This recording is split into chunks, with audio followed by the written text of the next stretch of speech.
Сәлеметсіңдер ме балалар? Рахмет, отырыңдар. Кім кезекші, кім сабақта жоқ? Бүгінгі сабақта барлық оқушы түгел. Жақсы, рахмет. Балалар, сабағымызды бастамас бұрын психологиялық атмосфераны жақсарту мақсатында жүректен жүрекке әдісін пайдалана отырып, қазақ халқымызда жақсы сөз жарымырыз деген сөз бар ғой, балалар? Бір-бірімізге жақсы сөз, жақсы тілек тілекші балалар. Абзал, бүгінгі күнін шаттық пен қуанышқа толы болсын. Рахмет. Бүгінгі күнің сәтті өтсін. Рахмет. Бүгінгі күнің керемет күштерге толы болсын. Бүгінгі сабақта көңіл күйің көтеріңкі болсын. Рахмет. Алдыға қойған арман мақсаттарын орындала берсін.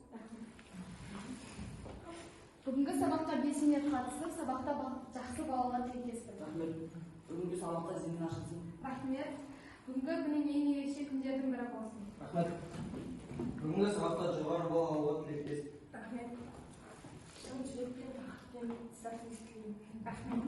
Бүгінгі күнің ең ерекше және тағайынды болсын. Рахмет. Жарайсыңдар. Бүгінгі сабаққа шабытын ашылсын. Рахмет. Сабақта бүгін күндер керемет өтсін. Рахмет. Жарайсыңдар балалар. Ал енді келесі кезекті үй тапсырмасын тексеруге арнайық. Өткен сабақта мен сендерге 20 тест сұрағын берген болатын. Не болды? Қазір соны зекіре программасы арқылы тексерейік балалар. Аружан, 90 ұпай, 2 қатем бар екен. Бақытгүл, жарайсың, 100 ұпай. Аялым, 95, бір қатем бар, 95 ұпай. Балалар, үй тапсырмасын толық тексергеннен кейін кері байланысты күнделікті кезет арқылы жіберетін болады. Жақсы ма балалар? Үйде міндетті түрде қарап шығыңдар. Ал енді балалар, сендерге мынандай сұрақ. Жалпы театрға баратын әрбір көрерменнің қолында не болу керек балалар? Әрине де билет. Өткен сабақта мен сендерге шақырту билеттерін үйлестірген болатын. Әрбір билетте спектакльдің өтетін орны, уақыты жазылған. Ал біздің билетте балалар назар аударыңдар. Бізде бүгін ерекше билеттер. Бұл билеттерде 3 түс бар. Сол бойынша 3 топқа бөлінейік балалар. Мына жаққа көктер келсін балалар. Ортаға сарылар және мына жаққа қызылдар келсін балалар. Тез 3 топқа бөлініп отырған қалайық балалар. Жарайсыңдар балалар. Балалар, біздің мемлекетімізде қандай театрлар бар?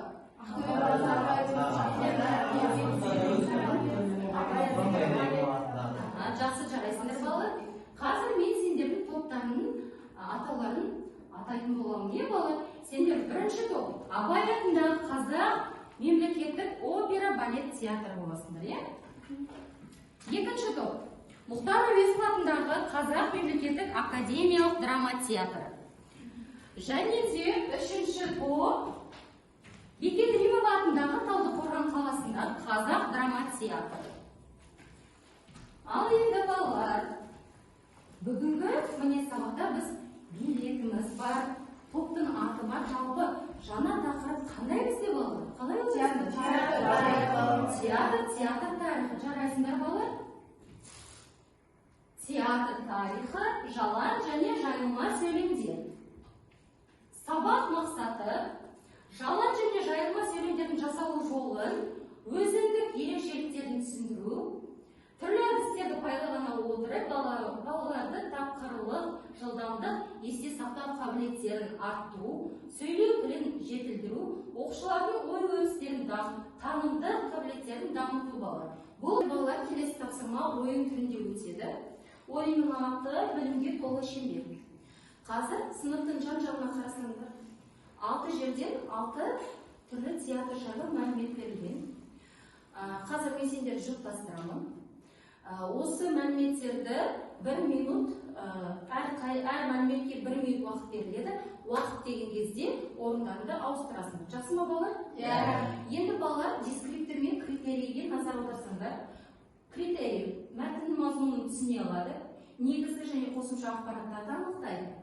Негізгі және қосымша ақпараттар арқылы мәтін мазмұнын меңгереді. Меңгерген білімін ауызша сөйлеу барысында қолданады. Балалар, бұл әдіс көзбен жүгіртіп оқу әдісі деп аталады. Жақсы ма балалар? Енді бірінші жұп Аружан мен Ануар. Бірінші мәтінге сендер болады. Екінші жұп Ерхан мен Назерке. Үшінші жұп Қарақат пен Абзал. Төртінші жұп Ұлпан мен Жарас. Бесінші жұп Нұрмұхамед пен Аялы. Және алтыншы жұп Бақыт Нұр мен Бақыт Гүл. Уақыт деген кезде балалар орындарында ауыстырасыңдар. Жақсы ма? Жылдам оқимыз. Әрбір театрдың ерекшелігін жадымызға сақтаймыз балалар. Уақыт.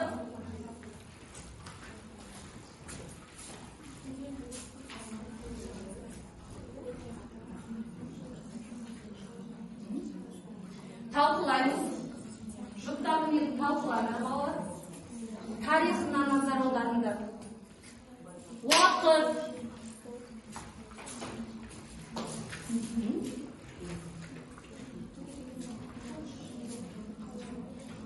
Талқылаймыз балалар. Жадымызға сақтаймыз. Уақыт.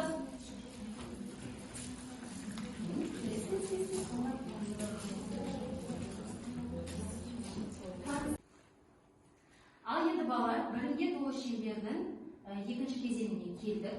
Қазір сендер екі шеңбер құрып жатсыңдар, ішкі және сыртқы. Ішкі шеңбердегі тұрған оқушылардың басты міндеті бастарындағы тәжірибедегі театрдың атауын табу. Сыртқы шеңбердегі тұрған оқушылардың басты мақсаты міндеті сендер қарама-қарсы тұрған оқушылардың тәжірибедегі театрға байланысты нұсқаулық беру. Яғни бір ерекшелігін немесе сұрақ қою арқылы қандай театр екенін білдіру. Жақсы ма балалар? Түсіндіңдер ме? Алып кеттік. Әрбір сұраққа 10 секунд. Немесе ерекшелікке.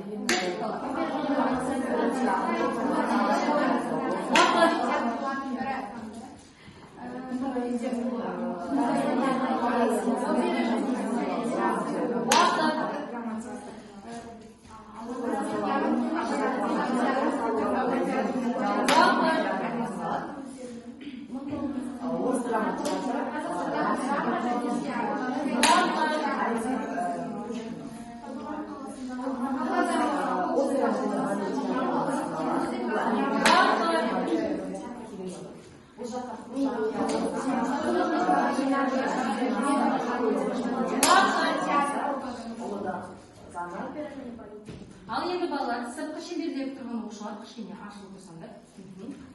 Енді ішкі шеңбердегі тұрған оқушыларға сұрақ.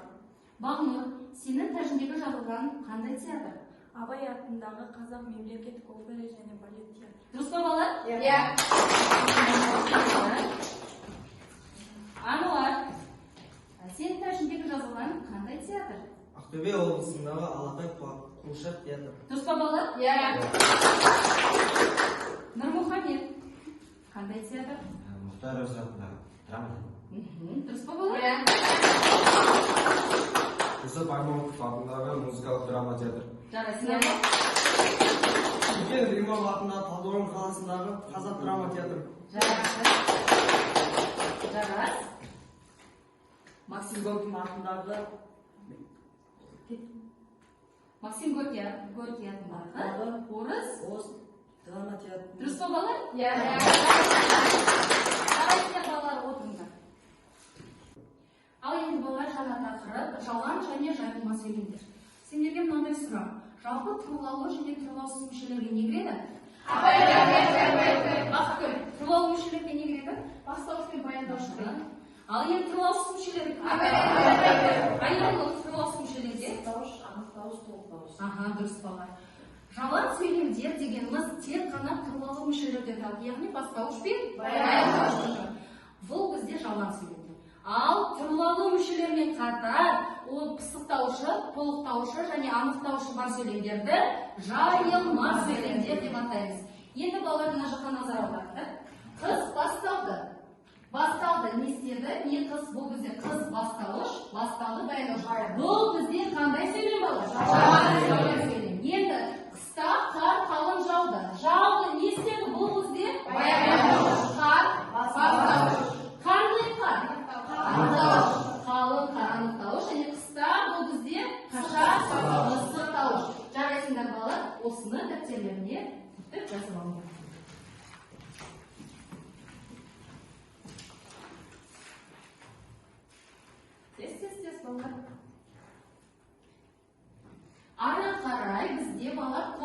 жұмыс. Біз ол жұмысты Workflow бағдарламасы арқылы орындайтын боламыз. Балалар, алдарында 9 ұяшық тұр. Әрбір бір ұяшықтан таңдайсыңдар. Әрбір дұрыс жауап берген ұяшық үшін 3 ұпай беріледі. Жақсы ма балалар? Бірінші топ қандай ұяшық? 9-шы ұяшық. Тұрлаусыз мүшесі бар сөйлемді тап. Ал балалар, уақыт өтіп барды. Ануар. Saya kеше келді. Сая кеше келді. Жарайсыңдар 3 ұпай беріледі. Ал ортадан топ 7. Алматыдағы ірі театрларының бірі қайсысы? Максим Горький атындағы, Мұхтар Әуезов атындағы Академия драма театры, Тахауи Ахтанов атындағы облыстық драма театры. Жауап берейін бе? Мұхтар Әуезов атындағы. Мұхтар Әуезов атындағы. Жарайсыңдар 3-ші топ. Қандай? 5. Ең алғашқы қойылған пьесалардың бірі. Айырылым. Жарайсыңдар, бәріміз білеміз бе? Ал 4-ші ұяшық. Синтаксис қандай мағынаны білдіреді балалар? Өткен тақырыптан. Назихан, құрастыру, біріктіру. Ал 3-ші ұяшық. Қазақстанда тұңғыш театр қай жылы ашылды?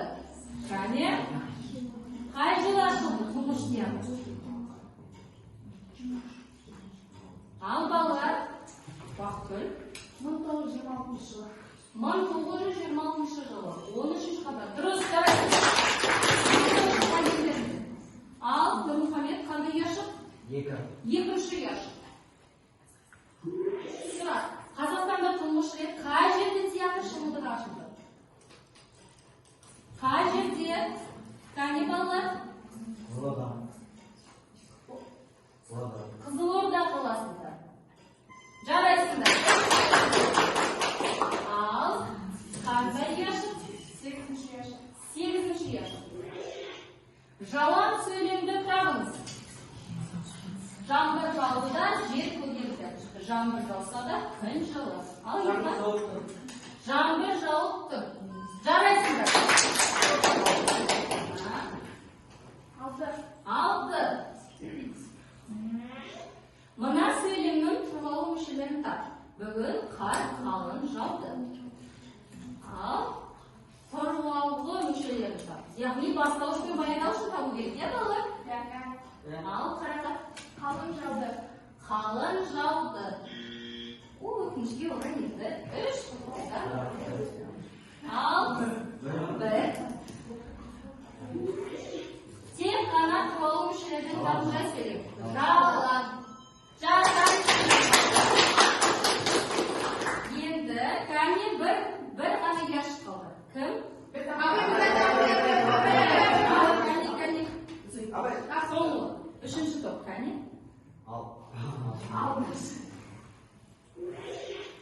Мына сөйлемнің тұрлаулы мүшелерін табылжай. Біз жауап бермеген топ, иә?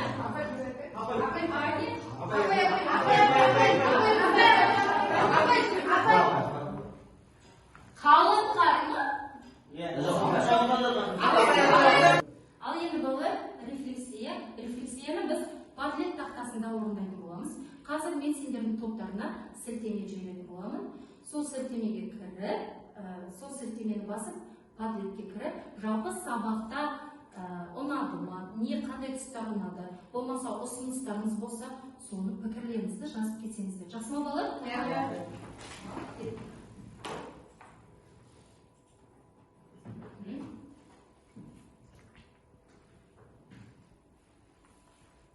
Бақытгүл, бүгін сабақ өте қызық болды. Театр туралы көп мәлімет білді. Жақсы, рахмет. Абзал, сабақта қызық. Сабақ қызықты өтті, біраз мәлімет алдым. Жарас, бүгінгі сабақ өте қызықты болды. Рахмет.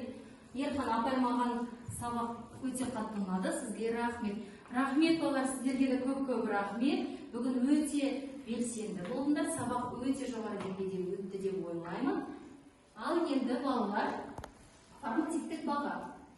Бүгінгі сабақта белсенді болған үшін Назерке мен Арманға 10 балдан қойсам. Мұқан мен Ануарға 8 ұпайдан. Қарақақ 10 ұпай, Бақытгүл 9 ұпай, Ұлпан мен Абзалға 8 ұпайдан қойсам. Аялым 10 ұпай, Нұрмұхамед 9 ұпай, Жарас пен Бақытнұрға 8 ұпай. Ал енді үй тапсырмасына көрсек балалар. Үй тапсырмасы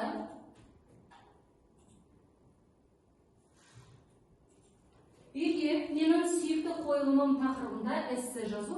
Эсседе жай сөйлемнің түрлерін қолдану, яғни жалаң жайылма сөйлемдер міндетті түрде болу керек. Балалар, жалпы формативтік бағаны және үй тапсырманы күнделік кезектен қарап көрсеңдер болады. Жақсы ма балалар? Осымен сабақ аяқталды.